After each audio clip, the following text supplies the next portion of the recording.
서서 하나님 앞에 찬양 드리면서 나아가겠습니다.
하나님 앞에 고개 숙여 참회의 기도를 드리겠습니다.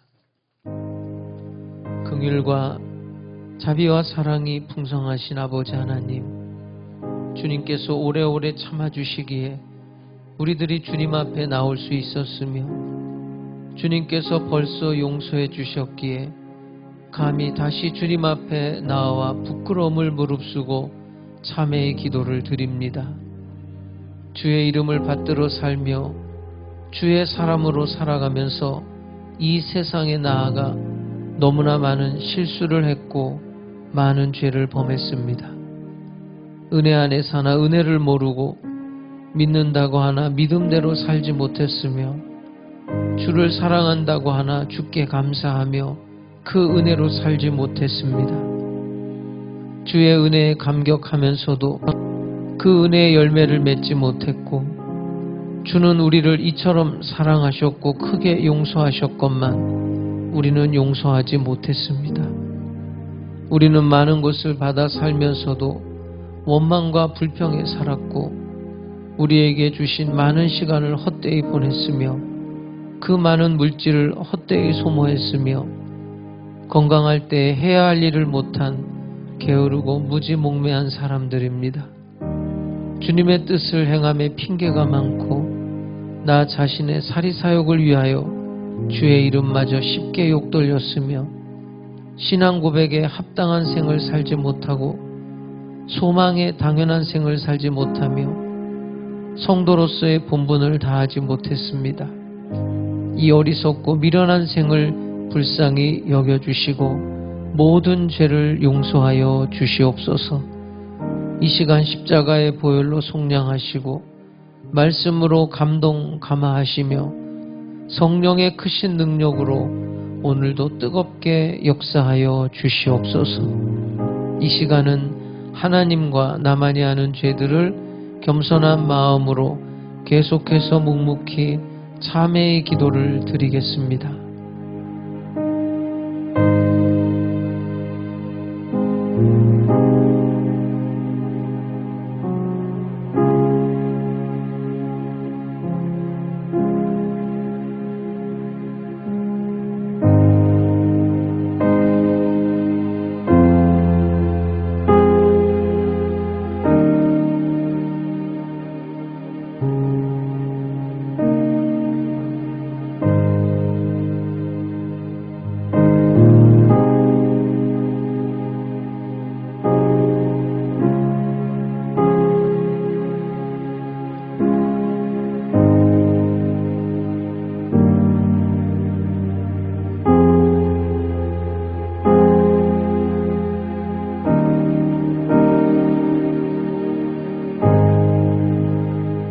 만일 우리가 우리 죄를 자백하면 저는 미쁘시고 의로우사 우리 죄를 사하시며 모든 불의에서 우리를 깨끗게 하실 것이요 그러므로 이제 그리스도 예수 안에 있는 자에게는 결코 정죄함이 없나니 이는 그리스도 예수 안에 있는 생명의 성령의 법이 죄와 사망의 법에서 너를 해방하였음이라.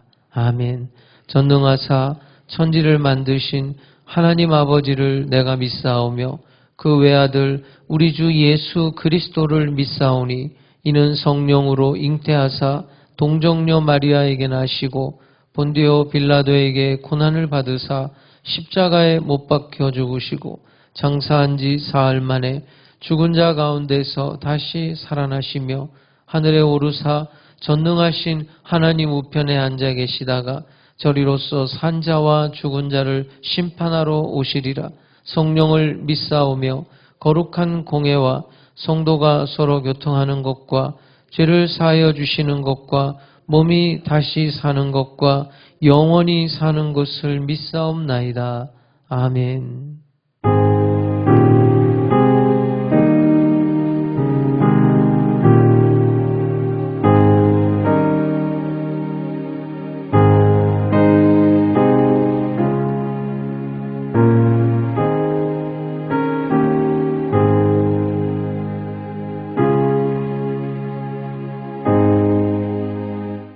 전후좌우에 계신 분하고 인사합니다. 주님의 이름으로 사랑합니다.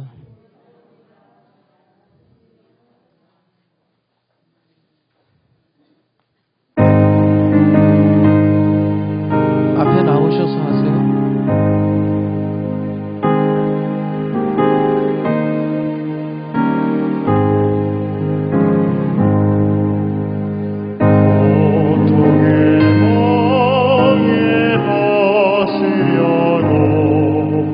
예수께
말씀으로 천지를 창조하신 하나님 아버지, 말씀이 육신이 되신 예수 그리스도를 이 땅에 보내주시고 하나님 아버지의 은혜와 사랑을 감사드립니다. 복된 성일을 맞아 우리들이 교회와 가정에서 예배드리며 영광과 존귀를 올려드리옵니다. 세상의 지식을 위해서는 지나칠 정도로 많은 시간과 정열을 쏟으며 땅의 소리에는 집착하면서도 하늘의 지식을 얻고 앙망하는 데에는 미온적이었던 우리의 부족함을 참회합니다. 용서하여 주시옵소서. 코로나19로 인하여 우리들의 삶이 힘들고 어려운 가운데 있습니다. 말씀의 능력을 힘입어서 이 어려움을 극복하고 이겨내게 하옵소서. 말씀에 힘입어 승리하는 믿음 생활이 되게 하옵소서. 우리들의 입에서 이 말씀이 떠나지 않게 하시고 가정과 직장에서도 이 말씀을 기준으로 살아가도록 인도하여 주시옵소서. 2020년도 이제 12월 한 달이 남았습니다. 새해를 출발할 때에는 결단하고 계획을 세우고 다짐하면서 달려왔습니다. 되돌아보면 너무나 게을렀고 적당히 하며 살아온 것 회개합니다. 남은 시간 잘 정리하게 하여 주시고 다가오는 새해를 준비하게 하옵소서. 행함이 없는 믿음은 죽은 믿음이라 하셨사오니 말씀대로 살아갈 수 있는 힘을 주시고 능력을 주시옵소서. 이 나라 이 민족을 사랑하여 주셔서 남북한이 말씀 가운데 하나 되게 하여 주시고 코로나19로부터 지켜 주시옵소서. 대통령과 모든 지도자들이 살아 역사하시는 하나님을 알게 하여 주셔서 나라와 국민을 위하여 헌신하는 자들이 되게 하여 주시옵소서. 우리 교회를 축복하셔서 항상 진리의 말씀이 살아 움직이게 하옵소서. 말씀에 충만한 은혜로 늘 채워지게 하옵소서. 이 시간도 귀한 말씀을 증거하실 당회장 목사님께 크신 능력을 허락하여 주시옵소서. 그리하여 우리들 말씀이 뿌려질 때 놀라운 역사가 일어나가게 하옵소서. 우리들의 모든 문제가 떠나가게 하여 주시고 하나님의 귀한 백성들 되게 하옵소서. 아직까지 주의 말씀이 전파되지 못한 곳도 있사오니 그 어두운 땅에 한 줄기 밝은 빛으로 임하시옵소서. 유초동부 예배와 중고청 모임에도 함께하여 주시고 특송을 드리는 강명고 형제와 김나영 자매를 기억하여 주시고 찬양을 받아 주시옵소서. 예배를 위하여 수고하는 손길도 기억하여 주시고 함께하여 주시옵소서. 말씀으로 성육신하신 예수님의 이름으로 이름 받들어 기도드립니다. 아멘.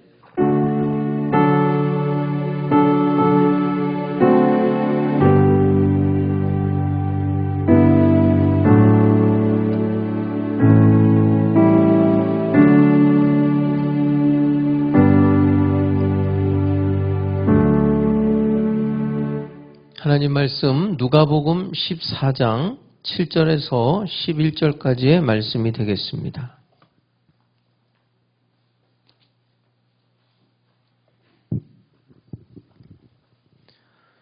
누가복음 14장 7절에서 11절까지의 말씀을 우리 함께 읽겠습니다. 시작. 청함을 받은 사람들이 높은 자리 택함을 보시고 그들에게 비유로 말씀하여 이르시되 네가 누구에게나 혼인잔치에 청함을 받았을 때 높은 자리에 앉지 말라. 그렇지 않으면 너보다 더 높은 사람이 청함을 받은 경우에 너와 그를 청한 자가 와서 너더러 이 사람에게 자리를 내주라 하리니 그때 네가 부끄러워 끝자리로 가게 되리라. 청함을 받았을 때 차라리 가서 끝자리에 앉으라. 그러면 너를 청한 자가 와서 너더러 보시오 올라 앉으라 하리니 그때에야 함께 앉은 모든 사람 앞에서 영광이 있으리라. 무릇 자기를 높이는 자는 낮아지고 자기를 낮추는 자는 높아지리라. 아멘.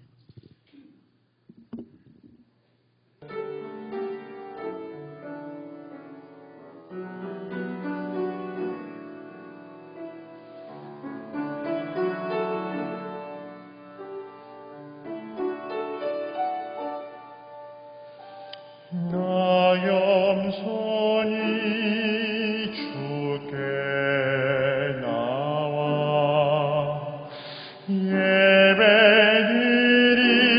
예배드립니다. 온 마음 모아 주님께 경배드립니다.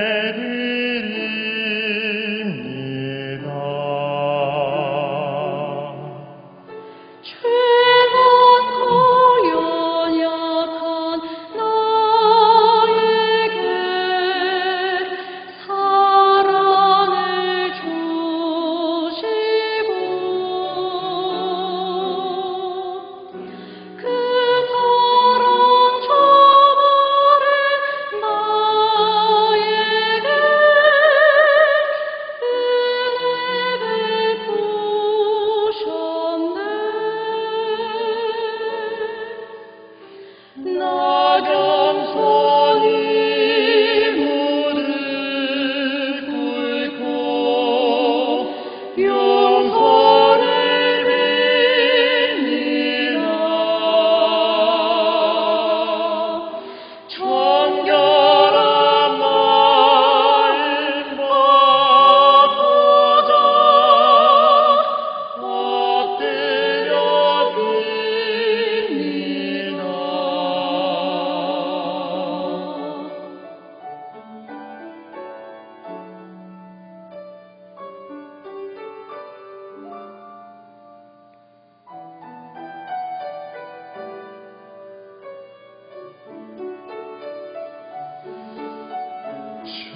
절망과 고통 속 나에게 손을 내미시고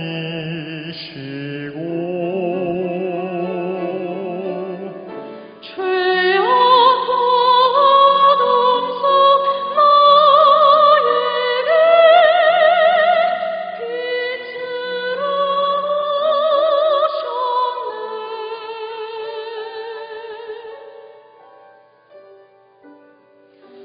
나 겸손히 주께 나와 예배드립니다.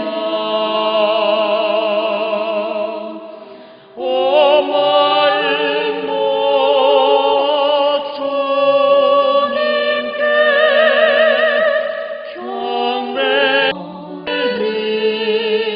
경배드립니다.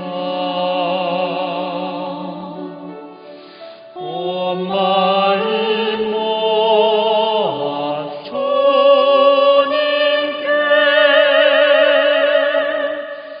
경배드립니다.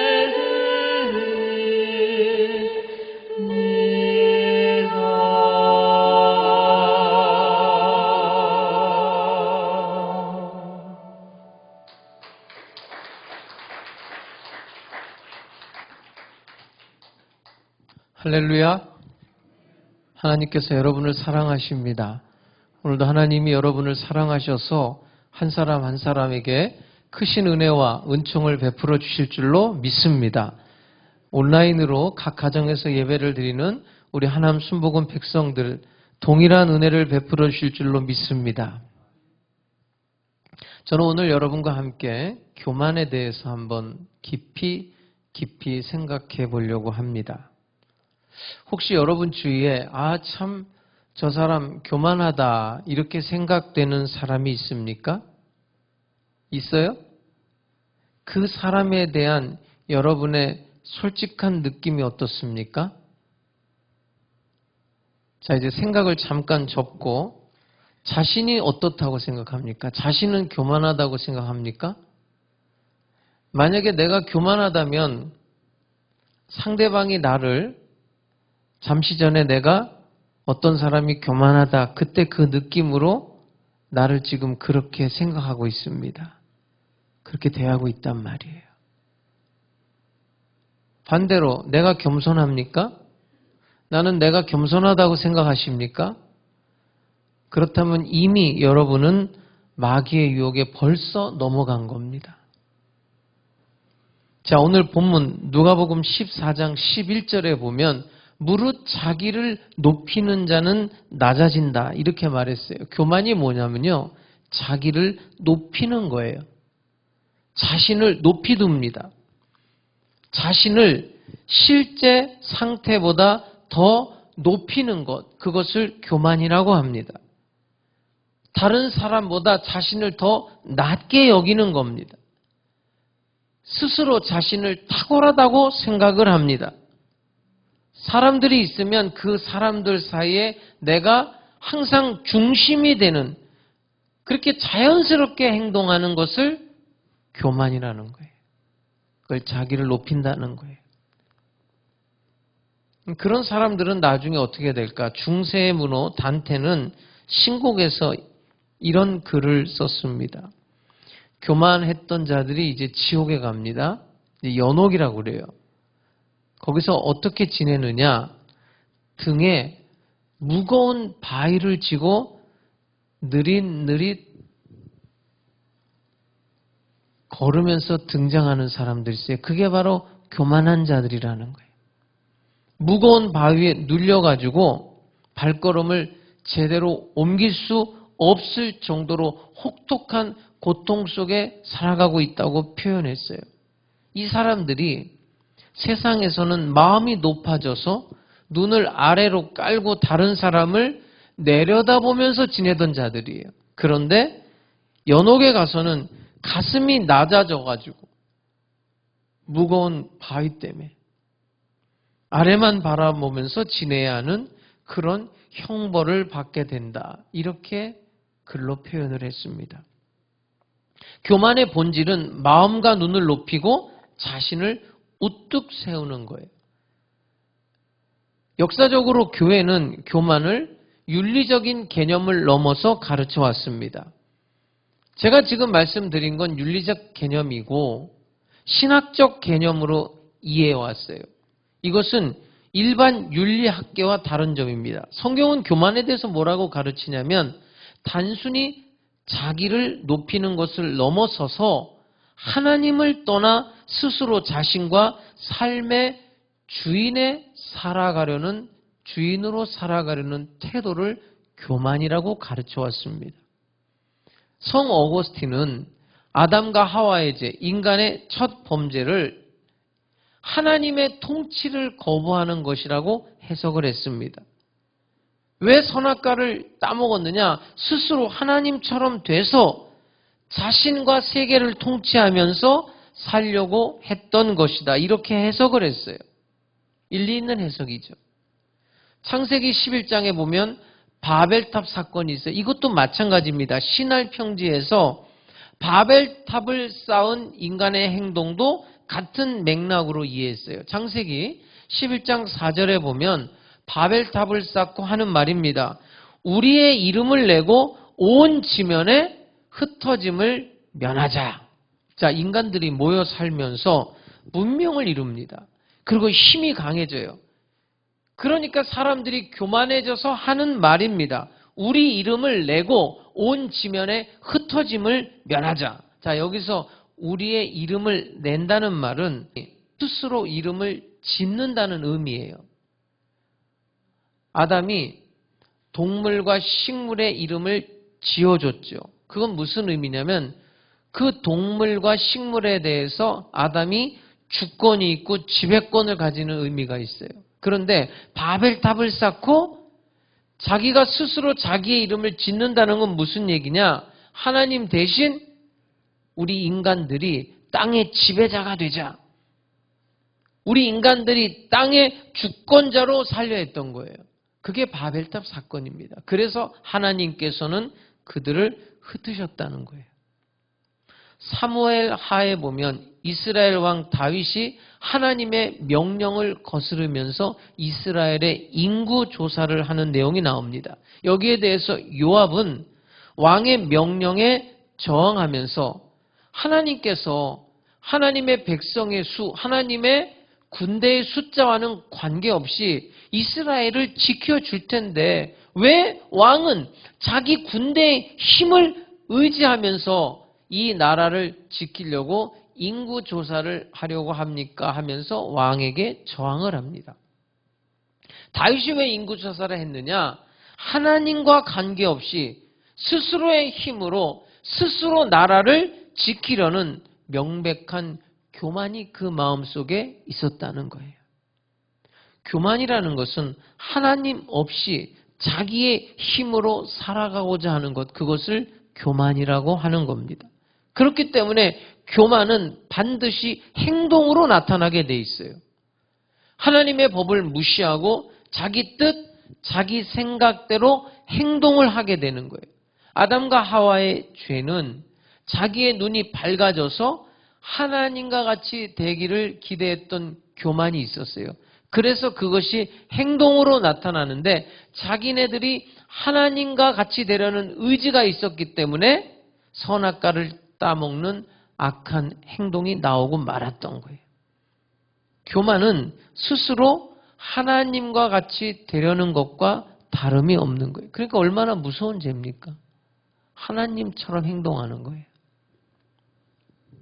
기독교 윤리학자 라이놀드 니버는 이 인간의 범죄를 교만으로 봤습니다.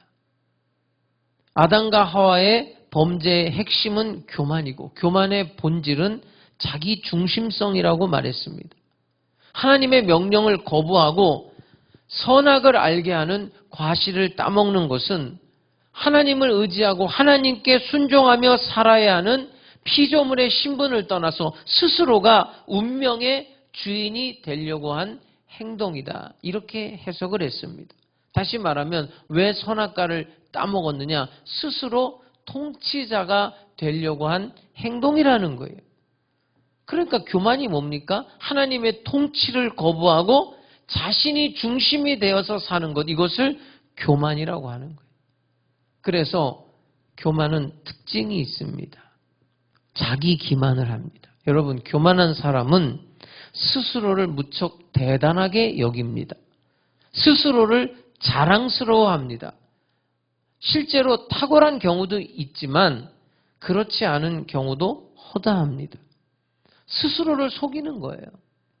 자, 사람이 늘 나쁜 행동만 하는 건 아니에요. 가끔 선한 행동도 해요. 자, 착한 행동을 할 때 그때 교만한 사람은 자신이 정말 선하다고 믿어버리는 거예요. 어쩌다가 한번 선행하는 거예요. 그런데 그것을 두고 자신이 선하다, 자신이 탁월하다 이렇게 기정사실화 해버린다는 거예요. 그게 교만한 사람의 특징이에요. 바리새인이 이렇게 기도합니다. 하나님이여, 나는 다른 사람들 곧 토색, 불의, 간음을 하는 자들과 같지 아니하고 이 세리와도 같지 아니함을 감사하나이다. 나는 일에 2번씩 금식하고 또 소득의 11조를 드리나이다.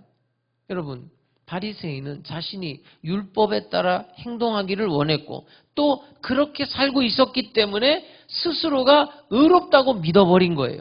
그런데 실제로 하나님께서는 그 사람들을 의롭게 여기지 않았어요. 어느 날 후배 목사님이 분노를 하는 거예요. 어떤 일에 분노했냐면 제가 부목사 시절에 목사 전도사만 50명이 넘었어요. 그러니까 그 안에서 교역자들끼리도 경쟁이 있어요. 그 좀 탁월한 사람들, 또 실력이 있고 경험이 많은 사람들이 뭐 대교구장을 한다든지 선임 전도사를 한다든지, 목사라도 같은 목사가 아니에요. 그것도 직급이 좀 달라요. 근데 어느 날 이제 인사 발표를 했는데 자기가 될 줄 알았는데 다른 사람이 된 거예요. 본인 스스로가 탁월하다고 생각을 하고 자기는 최선을 다했는데 왜 저 사람이 그 자리에 앉아 있느냐 이거예요. 그러면서 분노를 하는 거예요. 그 여러 사람이 있는 데서 이야기를 하길래 내가 불러다가 얘기했어요. 목사님이 저 목사보다 탁월한 게 뭐냐? 내가 분석을 했어요. 왜냐하면 교역자들이 다 평가가 나와 있어요. 어떤 일에 대해서 어떻게 했고 또 하루에 신방은 어떻게 다녔고 그 교구가 얼마나 출석하고 뭐 이런 자료들이 있어요. 이건 봐라. 목사님이 저 목사님보다 탁월한 게 뭐냐? 잘하는 게 뭐냐? 목사님 최선을 다했다고 하는데 저 사람과 비교해봐라. 그리고 그 자료를 보여줬어요. 그제서야 본인이 그 사람보다 탁월하지 않다는 걸 깨닫게 되면서 분노는 사라지더라고요. 왜냐하면 자기가 더 탁월하고 자기가 더 실력 있다고 생각했는데 그게 아니네 라고 생각이 드니까 분노가 사라진 거예요. 심리학자들이 어떤 사람들의 사건을 분석하면서 놀라운 사실을 알게 됐는데 사람들이 사실과 다르게 생각한다는 거예요. 스스로를 탁월하다고 생각을 한다는 거예요. 근데 그건 사실이 아닌 거예요. 자기 기만이에요. 자기를 속이는 거예요. 스스로 속이는 거예요. 그것이 교만이고 그것이 사람들의 사건 속의 문제의 원인이 된다라고 심리학자들이 지적을 했어요. 여러분 고린도 전서, 고린도 후서 그 편지는 왜 쓰여지게 됐냐면 고린도 교회에 문제가 많았어요.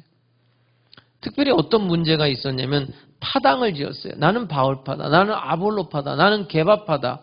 나는 그리스도파다. 자, 바울은 창립을 한 사람이니까 창립 교인들이 바울파예요. 아볼로는 현재 목회자니까 현재 목회자가 와서 전도된 사람이 아볼로파예요. 게바파는 베드로를 게바라고 그러거든요. 나는 그 옛날부터 예수 믿었어. 또 그리스도파는 그 전부터 예수 믿었어. 나는 예수님한테 직접 전도받은 사람이야. 이렇게 교회 안에서 파당을 이룬 거예요. 나는 바울파다. 나는 아볼로파다. 여기에 대해서 사도 바울이 편지를 쓰는 거예요. 지도자를 자랑하고 은사를 자랑하고 스스로를 지혜롭다고 생각하는 이 사람들에게 하는 말입니다. 고린도전서 3장 18절에 보면 아무도 자신을 속이지 말라 이렇게 말해요. 사도 바울이 그들 안에 있는 자기 기만을 질책한 거예요. 자기가 자기한테 속아요. 그게 교만한 자의 특징이에요. 두 번째는 교만한 자들은 공동체의 분열을 가져옵니다. 여러분, 교만한 사람들은 타인의 의견을 존중하거나 경청하지 못합니다. 왜냐하면 자신의 판단과 생각이 더 합리적이고 더 의롭고 더 도덕적이라고 생각하기 때문입니다. 다른 사람들의 견해에 대해서 들을 필요를 느끼지 못해요. 듣는다고 해도 진심으로 듣지 않아요. 예의상 듣는 신용만 하는 경우가 많습니다. 자, 회사가 발전해 나가고 있는 회사예요. 그때 교만한 사람들은 생각합니다. 나는 이 회사가 발전함에 있어서 크게 기여한 사람이다 이렇게 생각해요. 그러면서 다른 사람들에 비해 도덕적 우월 의식에 빠지게 됩니다. 동시에 다른 동료들을 무시하고 멸시합니다. 선진국 사람들이 그래요. 예전에는 후진국이라고 그랬는데 저개발 도상국가에 있는 그 사람들의 문화와 전통을 무시합니다. 잘 사는 나라 사람들은 못 사는 나라 사람들의 문화를 존중하지 않아요. 탁월함이 없다고 생각해요. 참고할 만한 사항이 없다, 배울 게 없다고 생각을 해요. 그럼 어떻게 될까요?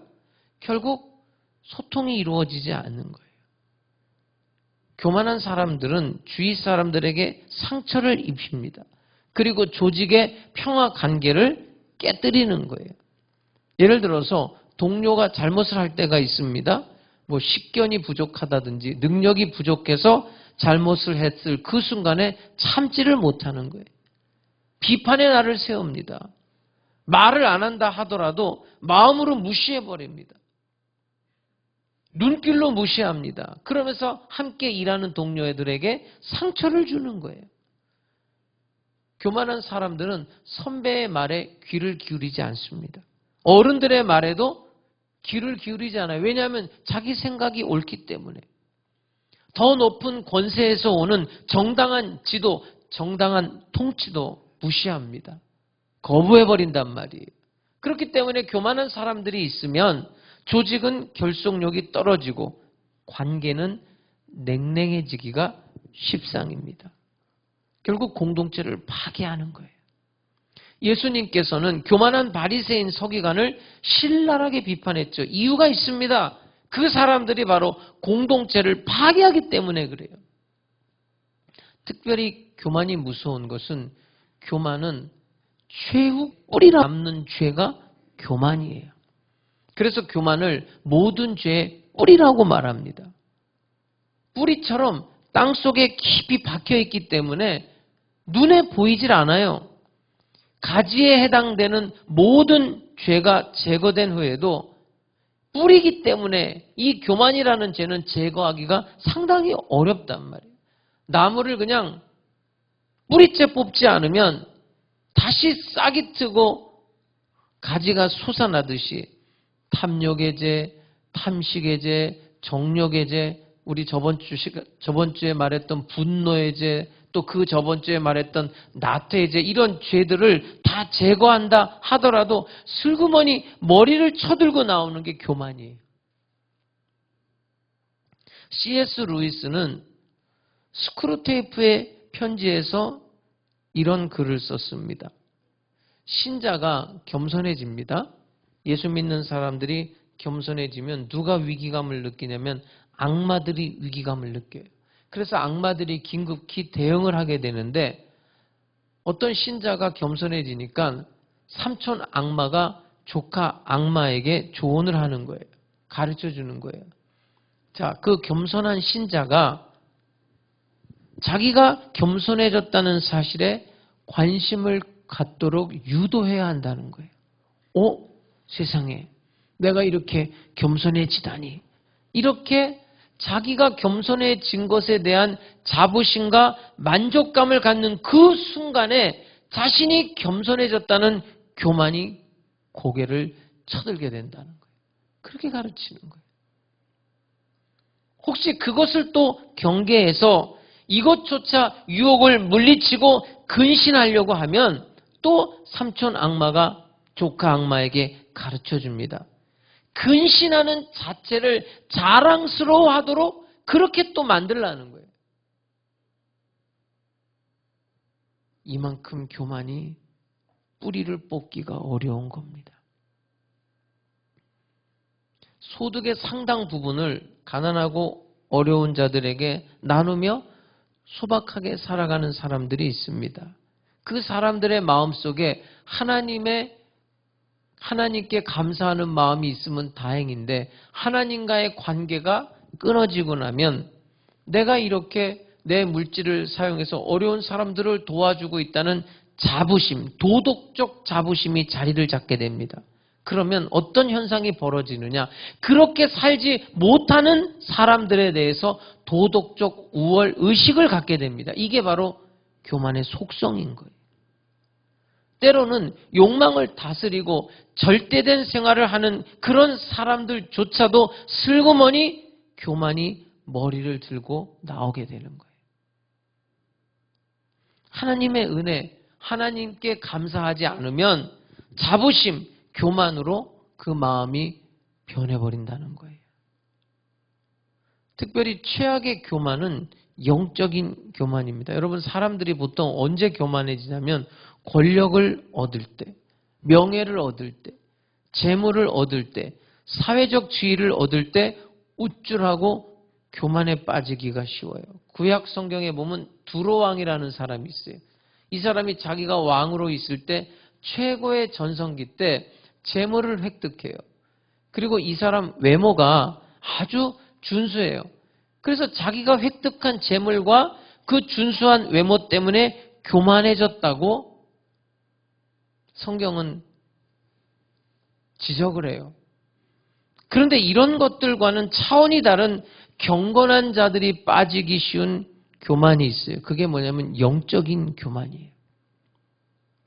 수도사들이 수도원 생활할 때 가장 명심해야 될 사항 1호가 뭐냐면 영적 교만이라고 가르쳤다는 거예요. 라이놀드 니버가 교만을 4가지로 구분했습니다. 첫 번째는 권력에 대한 교만, 두 번째는 지적 교만이 있어요. 세 번째는 도덕적 교만이 있는데 네 번째는 영적 교만을 말했어요. 그런데 이 영적 교만이 가장 위험하다고 지적을 했습니다. 자, 그 사람 경건해요. 그 사람 예배 잘 드려요. 그 사람 기도 많이 해요. 그런 사람일수록 이 영적 교만에 빠질 가능성이 상대적으로 높아지는 거예요. 대표적인 예가 바리새인입니다. 여러분, 바리새인이 어떤 사람들인 줄 아세요? 바리새인들은요, 일상생활이 율법을 연구해요. 율법을 가르쳐요. 율법에 따라 금식해요. 구제하는 일에 힘써요. 그 사람들의 모든 생활이 이런 것들로 채워져 있어요. 그런데 이 바리새인들이 오늘 본문에 나와 있는 것처럼 상석에 앉는 걸 좋아해요. 어디를 가든지 윗자리에 앉는 걸 좋아해요. 어디를 가든지 인사받는 것을 좋아하는 사람들이었어요. 왜 그랬을까요? 내가 누구냐 이거예요.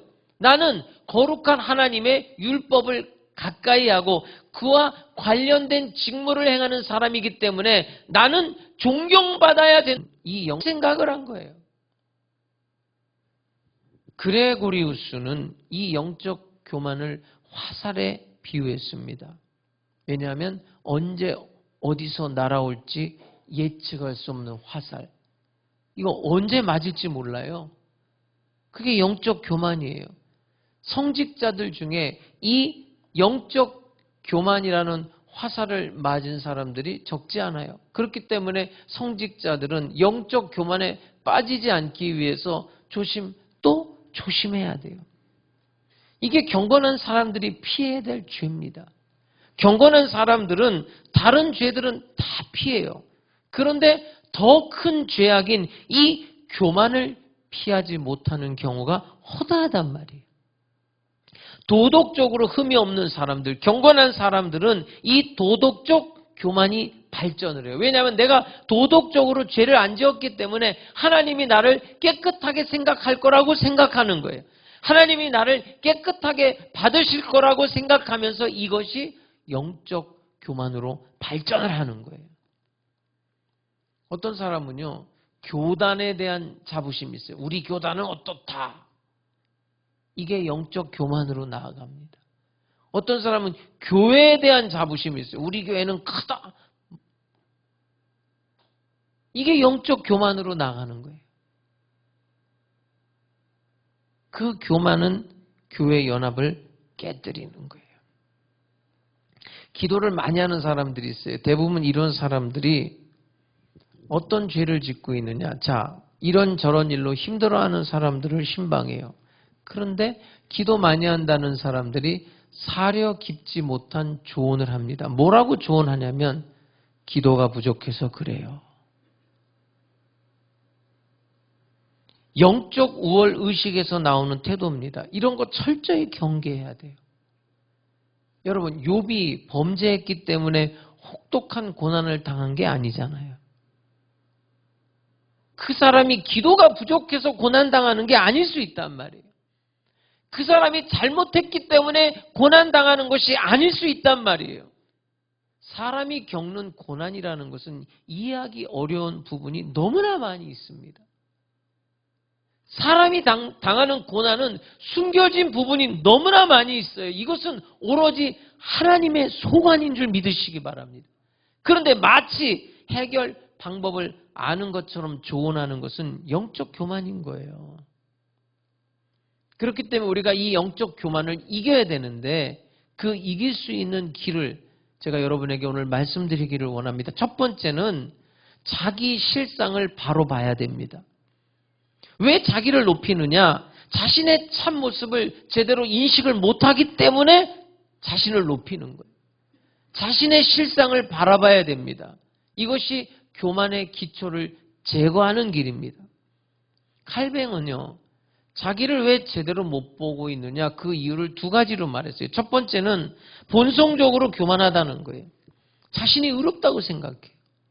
자신이 지혜롭다고 생각해요. 두 번째 이유는 오염된 도덕적 기준을 자신에게 적용을 시킨다는 거예요.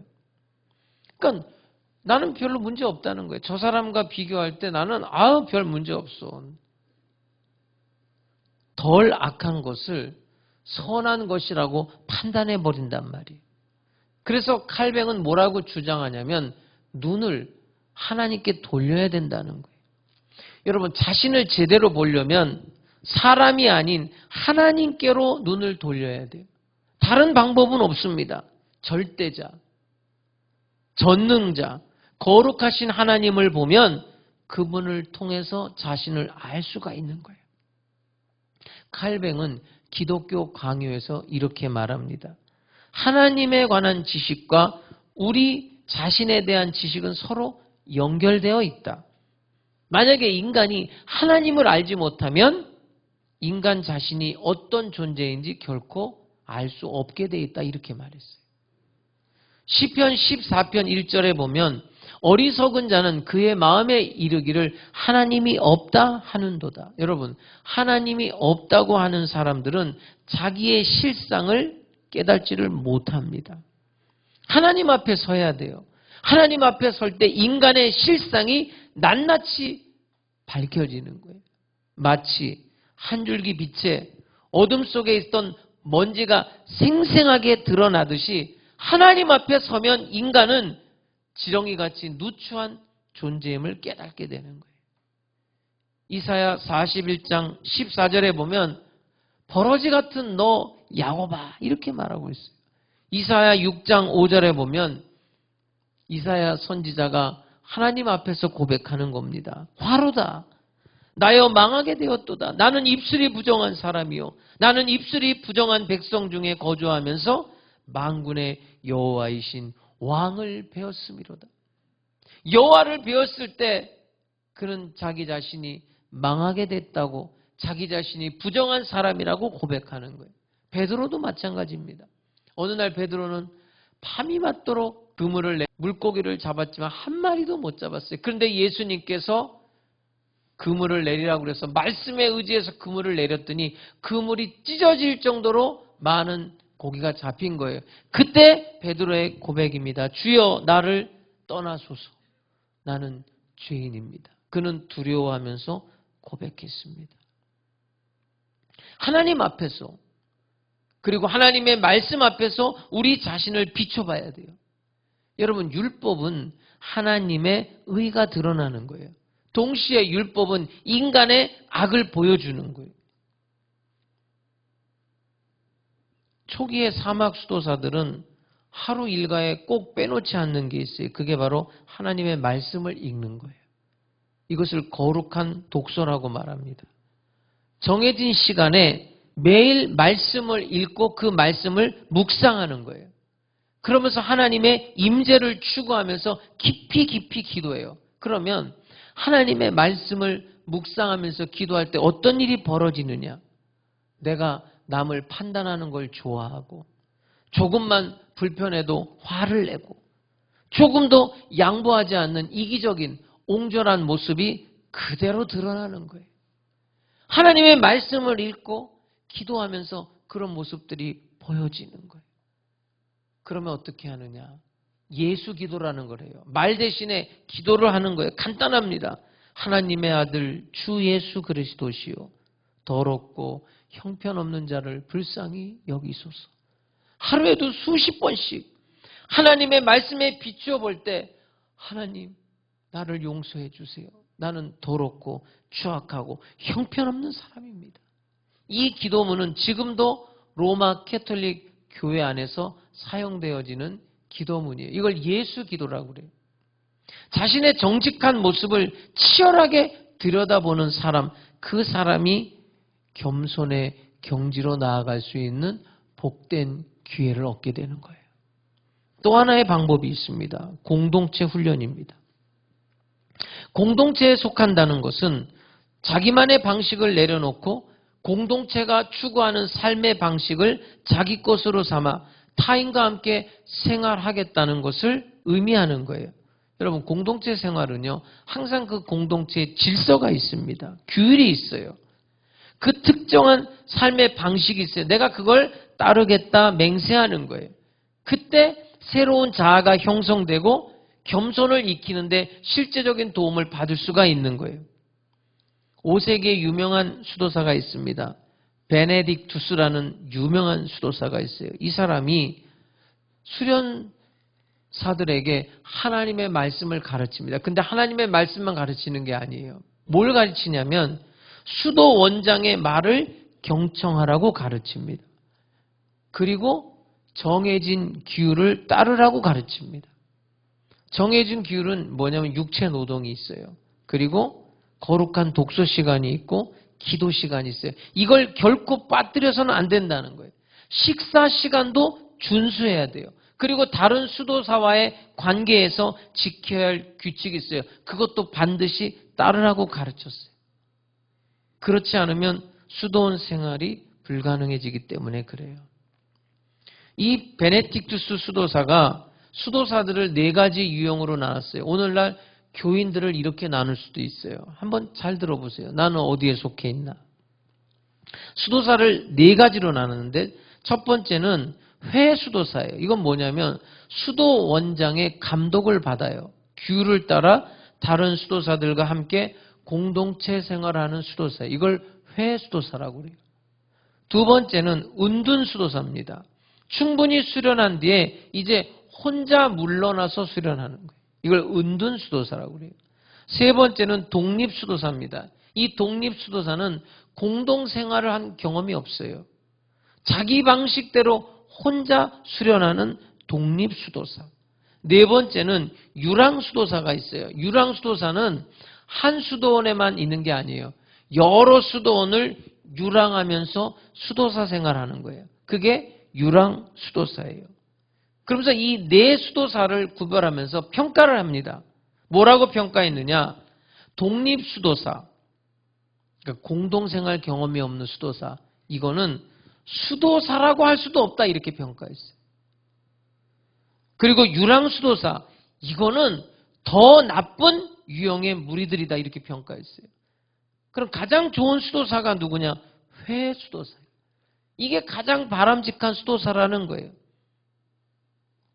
수도 원장의 감독을 받으면서 규율을 따라서 공동체 생활을 하는 이 사람이 겸손을 익히고 경건을 익힐 수 있다는 거예요.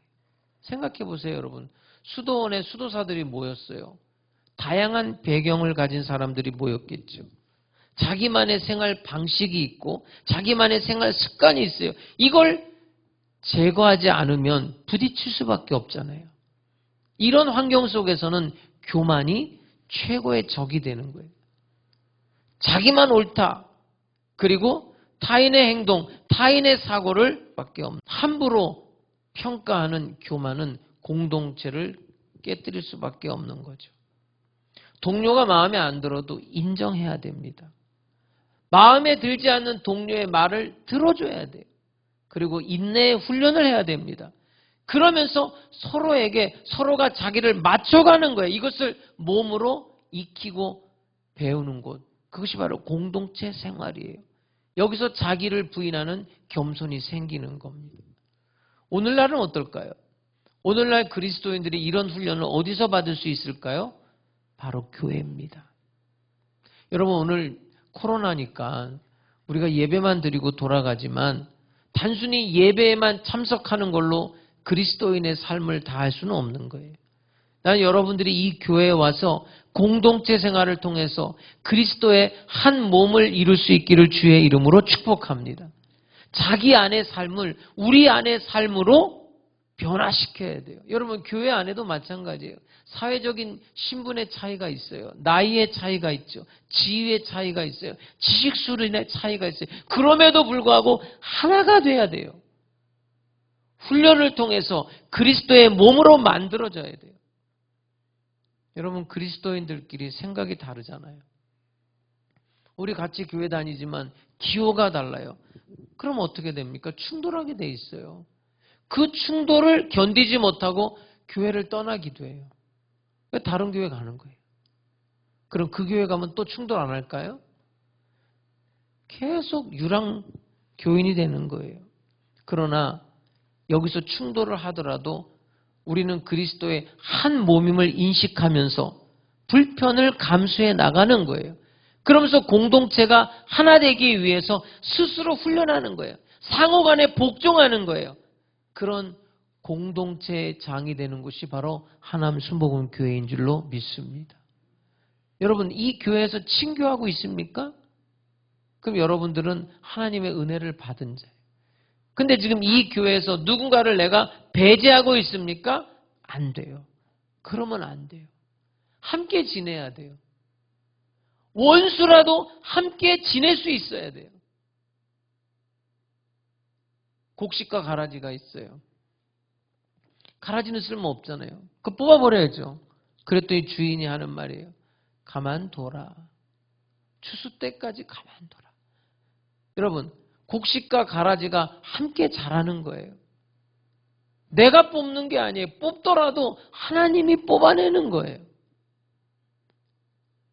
교만과 싸우는 그리스도인이라면 공동체 생활에 힘쓸 필요가 있는 거예요. 자, 오늘 본문은 제자들에게 하시는 말씀이에요. 누가복음 14장 11절에 보면 무릇 자기를 높이는 자는 낮아지고 자기를 낮추는 자는 높아지리라. 여러분, 하나님은 교만한 자는 멀리하시고 겸손한 자는 가까이 하시는 줄로 믿습니다. 성 어거스틴은 첫째도 겸손, 둘째도 겸손, 셋째도 겸손이라고 가르쳤어요. 혹시 불교에 있다가 기독교로 개종한 사람이 있습니까? 불교의 시작은 3000배입니다. 3000배가 뭐예요? 3000번을 이 가슴이 바닥에 내려앉아야 돼요. 그게 뭐예요? 겸손을 말하는 거예요. 마음을 낮게 하는 거예요. 그게 시작입니다. 예수님 말씀하셨어요. 나는 마음이 온유하고 겸손하다 그럴 때 그 겸손은 나의 마음은 낮아졌다는 걸 말하는 거예요. 인간은요, 하나님의 창조된 피조물인 줄로 믿습니다. 하나님의 자비가 없으면 심판을 피할 수 없는 죄인이에요. 이 사실을 기억해야 됩니다. 이스라엘 백성들은 율법을 손목에 매달아 놓고 항상 읽었어요. 우리는 바로 이걸 기억해야 돼요. 하나님의 자비가 없이는 심판을 피할 수 없다는 이 사실을, 예수의 십자가 보혈 없이는 우리는 살아남을 수 없다는 이 사실을 늘 기억하고 상기해야 돼요. 만약에 나에게 뭔가 탁월한 면이 있다면 그것은 내 것이 아닙니다. 원주인인 하나님께 영광을 돌릴 수 있기를 주의 이름으로 축복합니다. 시편 기자가 고백했던 것처럼 하나님이 지혜를 거두시면 우리는 우매무지한 존재가 될 수밖에 없고, 하나님이 우리를 멀리하시면 우리는 망할 수밖에 없고, 거룩한 하나님 앞에 있는 우리는 짐승처럼 그런 존재일 수밖에 없는 거예요. 만약에 이런 의식을 가지고 있다면 어떤 선한 행동 때문에 남을 업신 여긴다든지 감히 자기를 높이는 태도를 버릴 수가 있게 될 것입니다. 하나님께서 나에게 맡겨주신 일에 대해서 내가 열심으로 충성한 다음 하나님께 영광을 돌리고 그 일을 할 수 있게 해주심에 감사드리며 나는 무익한 종입니다. 이렇게 말할 수 있게 될 겁니다. 여러분, 우리의 일상생활에서 다른 사람을 나보다 더 낮게 여길 줄 알아야 돼요. 그리고 낮은 자리를 찾아 앉아야 됩니다. 이것은 우리가 의지적으로 노력을 해야 돼요. 나의 정직한 실체를 낮은 자리에 하는 것도 중요하지만 상석을 피하고 뒷자리에, 낮은 자리에 앉으려는 실제적인 행동도 그 못지않게 중요한 거예요. 예수님을 보세요. 예수님은 하나님의 아들이셨지만 인간의 몸을 입고 말구유에 태어나잖아요. 이게 성탄의 의미입니다. 오늘이 대강절 둘째 주일이에요. 예수님은 말구유에 오셨단 말이에요. 그리고 몸을 낮춰서 제자들의 발을 직접 씻기셨고, 말 타고 예루살렘에 입성한 게 아니잖아요. 나귀를 타고 예루살렘에 입성하고 십자가를 지셨어요. 예수님의 겸손에 대해서 성경은 이렇게 표현합니다. 빌립보서 2장 6절에서 8절에 보면 그는 근본 하나님의 본체시나 하나님과 동등됨을 취할 것으로 여기지 아니하시고 오히려 자기를 비워 종의 형체를 가지사 사람들과 같이 되셨고 사람의 모양으로 나타나사 자기를 낮추시고 죽기까지 복종하셨으니 곧 십자가에 죽으심이라. 여러분, 내 삶 속에서 실제로 나보다 남을 낮게 여기고 박수 받는 자리는 되도록 피해야 돼요. 그러다 보면 조금씩 내 어깨에서 힘이 빠지고 허리가 유연해져서 더 숙여지게 되고 입에서는 부드러운 말이 나오고 손과 발은 다른 사람을 섬기는데 더 빨라질 거예요.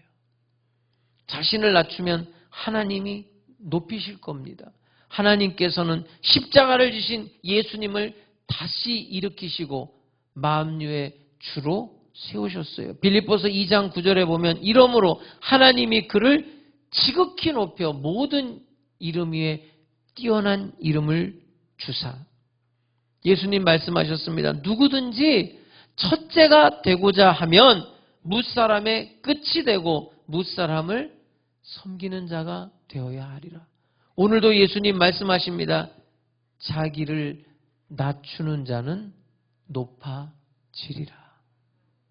기도하겠습니다. 자비로우신 하나님 아버지, 오늘 피를 토하는 아픔이 있게 하여 주옵소서. 겸손을 향하여 나아갈 수 있게 해주시고 교만한 마음 내려놓게 해 주시옵소서. 십자가 앞에서 나 자신을 다시 한번 바라볼 수 있게 해주시고 하나님의 영광을 내가 취하지 않게 해 주시옵소서. 겸손한 하남 순복음 백성들이 되어서 하나님께 영광 올려드릴 수 있게 하시고 하나님께서 우리 성도들에게 영광스럽게 축복해 주옵소서. 예수님의 이름으로 축복하고 기도합니다. 아멘. 다 같이 하나님 앞에 기도하겠습니다.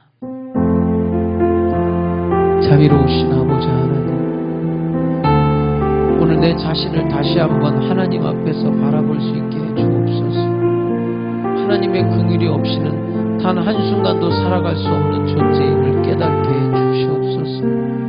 다시 한번 주 예수 십자가 보혈로 우리를 용서해 주시고 우리를 씻어 주옵소서.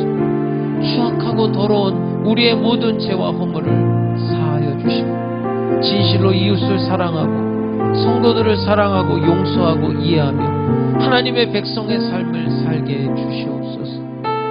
이 교회에서 예수 그리스도의 한 몸을 이룰 수 있게 해 주시고 성도들과의 아름다운 교제가 있게 하시고 이 교회의 훈련을 통해서 하나님의 사랑으로 변모할 수 있게 하여 주시옵소서. 하나님의 영광에 한 걸음 더 나아갈 수 있게 해 주시옵소서. 가정에서, 직장에서, 사업장에서 교만한 마음을 다 내려놓게 하시고 겸손한 하나님의 백성들이 될 수 있게 해주시고 하나님께 영광 돌리고 하나님의 칭찬을 받는 하나님의 백성들이 될 수 있게 해주시옵소서. 하나님의 일을 할 수 있음에 감사드릴 수 있게 하시고 나는 무익한 종이라고 고백할 수 있게 해주시옵소서. 거룩하신 아버지 하나님, 우리 성도들을 거룩하게 하시고 은혜의 사람들이 되게 하시고 하나님의 영광으로 함께 해 주시옵소서. 하나님의 자비하심으로 함께 해 주시옵소서. 나 자신을 알게 하시고 나 자신을 깨닫게 하시고 남은 생에 하나님의 사랑으로 겸손을 향하여 한 걸음 한 걸음 내딛게 해 주시옵소서. 예수님의 이름으로 기도드립니다. 아멘. 가슴에 손을 얹고 기도하겠습니다. 몸이 아픈 사람은 믿음으로 아픈 곳에 손을 얹으시기 바랍니다. 살아계신 아버지 하나님, 오늘 겸손한 하남 순복음 백성들이 될 수 있도록 은혜 베풀어 주옵소서. 하나님을 알게 하시사 나 자신을 볼 수 있게 하여 주옵소서. 다시 한번 십자가 앞에 나와 십자가의 은혜를 구할 수 있게 해주시고 성령께서 깨닫게 하시고 성령께서 치유의 역사를 베풀어 주시어서 하나님의 온전한 백성들이 되게 하여 주옵소서. 예수의 이름으로 명하노니 성도들의 몸에서 병만은 떠나 가라. 겸손한 하나님의 백성들을 치료해 주옵소서. 겸손한 하나님의 백성들을 토하는 회복해 주시고 문제마다 해결해 주시옵소서. 오늘 피를 토하는 아픔을 가지고 하나님 앞에 나온 하나님의 백성들에게 은혜를 더하여 주시옵소서. 영혼이 잘됨 같이 범사에 잘되고 강건하며 생명을 얻되 풍성히 얻게 하여 주시옵소서. 예수 그리스도의 이름으로 기도드립니다. 아멘. 기도하고 구한 것은 받은 줄로 믿으라. 내 믿음대로 될지어다. 기쁨으로 하나님 앞에 예물 드리겠습니다. 할렐루야.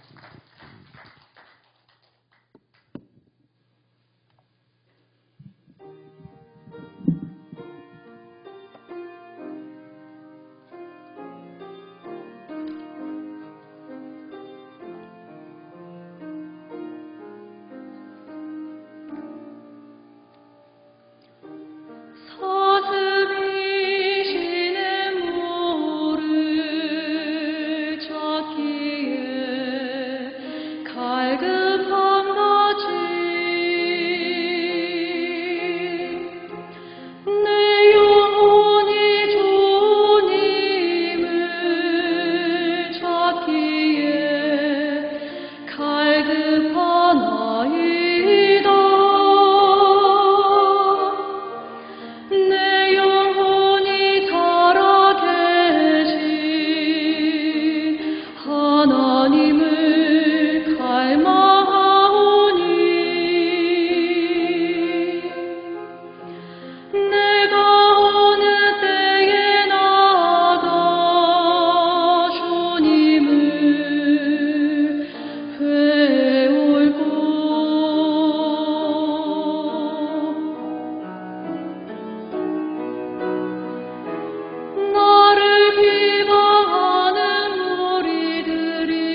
12월 6일 주일 영상 광고입니다.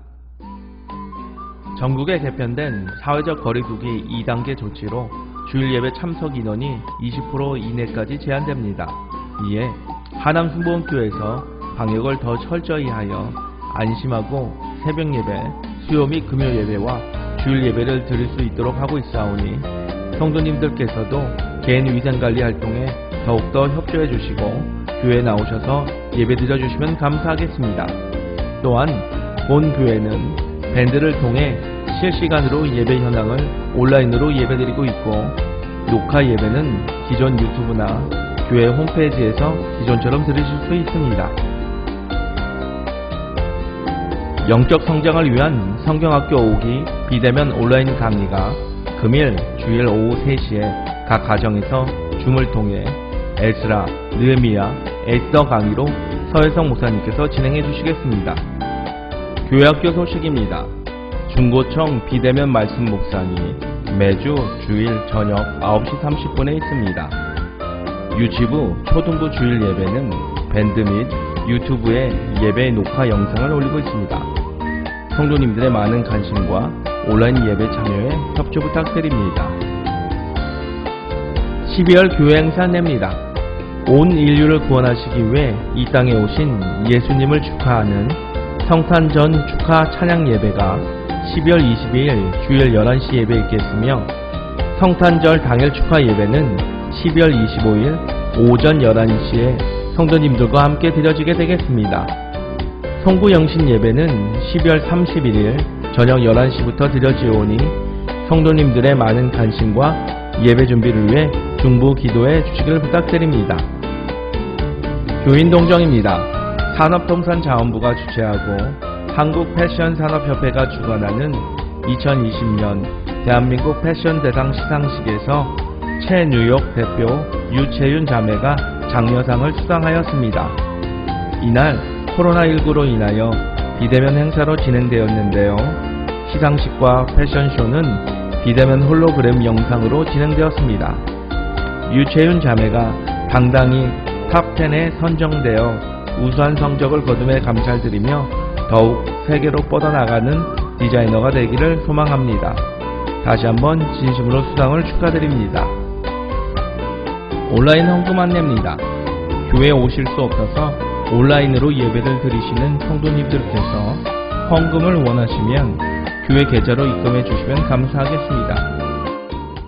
하남순복음교회가 평안하여 든든히 서가고 주를 경외함과 성령의 위로로 진행하여 수가 더 많아질 수 있도록 성도님들의 뜨거운 기도 부탁드리겠습니다.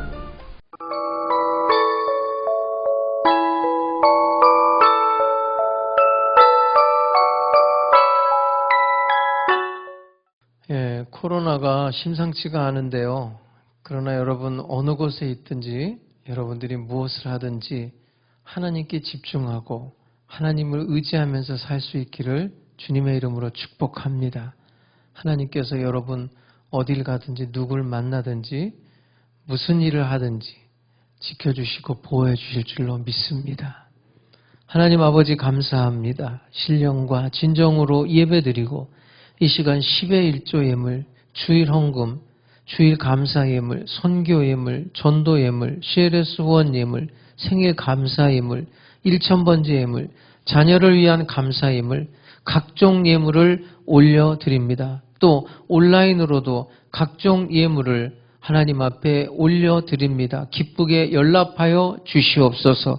드린 손길들마다 재물 얻을 용을 주시고 필요한 모든 것들 넘치도록 채워주시옵소서. 이 물질이 쓰일 때 하남순복음교회가 평안하여 든든히 서가게 해 주시옵소서. 지금은 우리 주 예수 그리스도의 은혜와 아버지 하나님의 영원하신 사랑과 보혜사 성령님의 감동 감화 역사 인도하심이 겸손을 향하여 한 걸음 내딛는 하남순복음 백성들 머리 위에 영원토록 함께 계실지어다. 아멘.